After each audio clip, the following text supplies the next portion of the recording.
I started going to other witches, other warlocks, and it was like an everyday thing.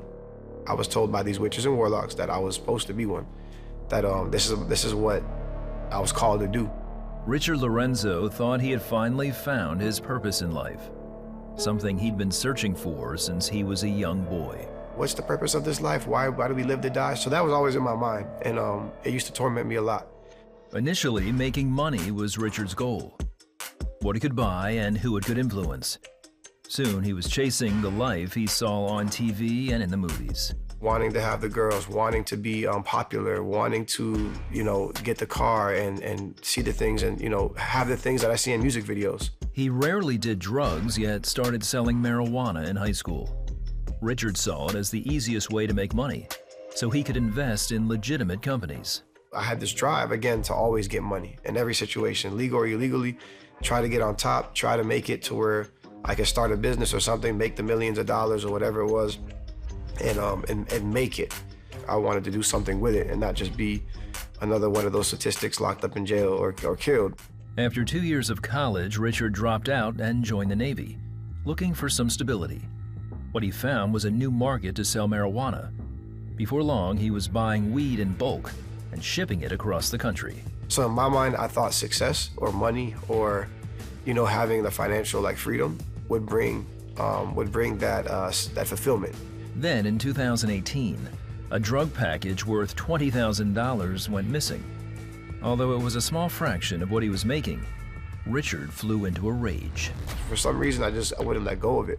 I felt rejected like how I used to feel when I was younger, when I had a friend that stole from me, or when I was bullied. It was that feeling of rejection that fueled that drive to figure it out. Seeing Richard's obsession with finding the thief, his girlfriend Carlene suggested they visit her uncle, a Haitian voodoo priest.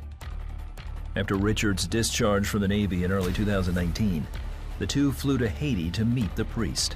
When I met the guy, I felt it. You could feel like a presence. It felt eerie. You could feel like it was off. He had to drink alcohol and do a whole ritual dance and all that stuff to summon ancestral spirit, and then the spirit will possess him and begin to speak. And then, the spirit started speaking about my past, and the spirit only spoke in Creole. So then the girl I was with had to translate, and then she would tell me things like, he said this, and it was some spot-on stuff about my past.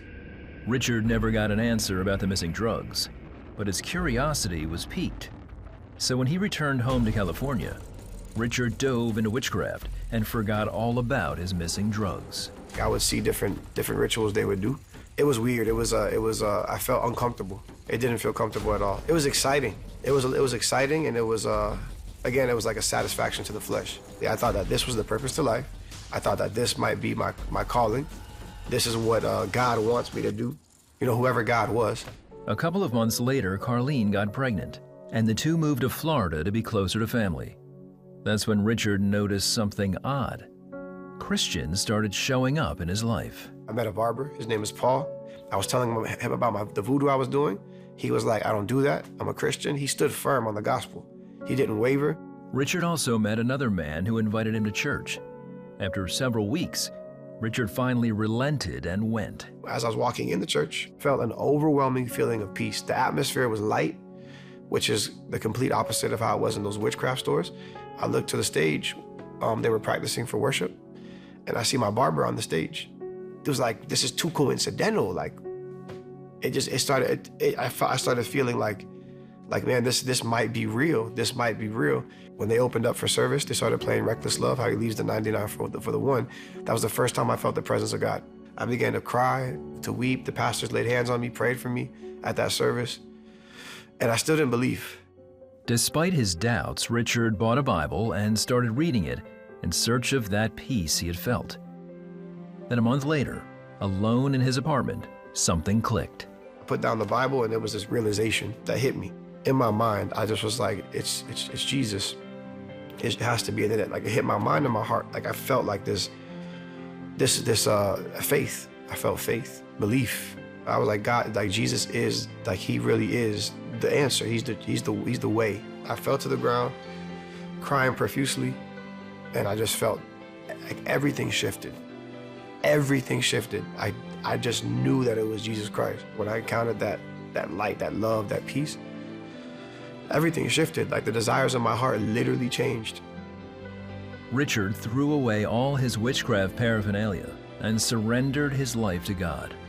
He started going to church and sharing his testimony with everyone around him, including Carlene.